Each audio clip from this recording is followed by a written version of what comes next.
ഇന്ന് ഇവിടെ നിങ്ങളെ പരിചയപ്പെടുത്താൻ പോകുന്നത് ഒരു അടിപൊളി ഒരു ഹൗസ് പ്ലോട്ടാണ്. 32.5 സെൻറ്റ് സ്ഥലത്തിൻ്റെ ഹൗസ് പ്ലോട്ടാണ്. നല്ല വീതിയുള്ള ടാറിങ് റോഡ് ചേർന്ന് നല്ല റോഡ് ഫ്രണ്ടേജ് ഉണ്ട് ഈ ഹൗസ് പ്ലോട്ടിന്. വീഡിയോയിൽ അത് കാണിക്കുന്നുണ്ട്. ചുറ്റിനും റോഡുണ്ട്. ചുറ്റും റോഡ് ഫ്രണ്ടേജ് വരുന്ന ഒരു ഹൗസ് പ്ലോട്ടാണ്. 32.5 സെൻറ്റ് സ്ഥലം എന്നുള്ളത് പ്ലോട്ടാക്കിയാണെങ്കിലും ഉടമസ്ഥൻ ഈ പ്രോപ്പർട്ടി സെയിൽ ചെയ്യുന്നതാണ്. അതും കൂടാതെ ഇനി വീടൊക്കെ ആയിട്ടാണെങ്കിലും ചെറിയ രീതിയിൽ എക്സ്ചേഞ്ച് നോക്കുന്നതും കൂടെയാണ് ഈ ഹൗസ് പ്ലോട്ട്. ഇപ്പോൾ നല്ല ലെവൽ ഒരു ഹൗസ് പ്ലോട്ട്.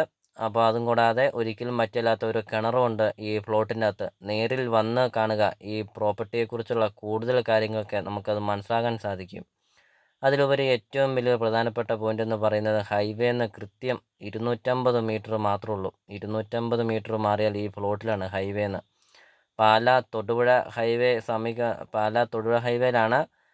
പാലാ ടൗണിൽ നിന്നാണെങ്കിൽ 2.5 കിലോമീറ്റർ അല്ലെങ്കിൽ 3 കിലോമീറ്ററൊക്കെ വരുള്ളൂ. ഏകദേശം 2-3 കിലോമീറ്ററൊക്കെയാണ് വരുള്ളൂ. പാലാ തൊടുപുഴ റൂട്ടിലാണ്. അപ്പോൾ നിങ്ങൾക്കൊരു നല്ലൊരു പ്രോപ്പർട്ടി നിങ്ങൾക്ക് സ്വന്തമാക്കാം. പാലാ ടൗണിന് സമീപം നിങ്ങൾക്കൊരു നല്ലൊരു പ്രോപ്പർട്ടി. അപ്പോൾ ഇതിന് സെൻറ്റിന് ചോദിക്കുന്ന വില 2.5 ലക്ഷം രൂപയാണ് സെൻറ്റിന് ചോദിക്കുന്നത്. എക്സ്ചേഞ്ചും നോക്കുന്നതാണ്. വീടുമായിട്ടൊക്കെ ആണെങ്കിലും എക്സ്ചേഞ്ച് നോക്കും. അതും കൂടാതെ പ്ലോട്ട് ആക്കിയാണെങ്കിലും നിങ്ങൾക്ക് ഈ പ്രോപ്പർട്ടി നിങ്ങൾക്ക് സ്വന്തമാക്കാം.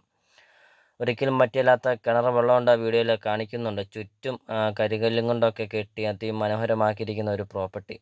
അപ്പോൾ നമുക്ക് വീഡിയോയിൽ നമുക്ക് കാണാം, ചുറ്റും റോഡ് ഫ്രണ്ടേജ് ഉണ്ട്. നല്ല വീതിയുള്ള ടാറിങ് റോഡ് ഫ്രണ്ടേജാണ് ചുറ്റും. നമുക്കത് വീഡിയോ കാണാം. നല്ലൊരു അടിപൊളി ഒരു പ്രോപ്പർട്ടി, ഒരു റെസിഡൻഷ്യൽ മേഖലയിൽ സ്ഥിതി ചെയ്യുന്ന ഒരു അടിപൊളി ഒരു പ്രോപ്പർട്ടിയാണ്. അപ്പോൾ നമുക്കിനി പ്രോപ്പർട്ടിയുടെ ബാക്കി ദൃശ്യങ്ങളിലേക്ക് കിടക്കാം. അപ്പോൾ നിങ്ങൾ വീഡിയോ കാണുന്ന നമ്പറിൽ നിങ്ങൾ ഇപ്പോൾ തന്നെ നിങ്ങളെ നമ്പറിൽ കോൺടാക്റ്റ് ചെയ്യുക. ഈ ഒരു പ്രോപ്പർട്ടി നിങ്ങൾക്ക് സ്വന്തമാക്കാം. 2.5 ലക്ഷം രൂപ എന്നുള്ളത് നെഗോഷ്യബിൾ ആണ്. വിലയിൽ മാറ്റങ്ങൾ വരുത്തുന്നതാണ്. അപ്പോൾ നമുക്കിനി പ്രോപ്പർട്ടിയുടെ ബാക്കി ദൃശ്യങ്ങളിലേക്ക് കിടക്കാം.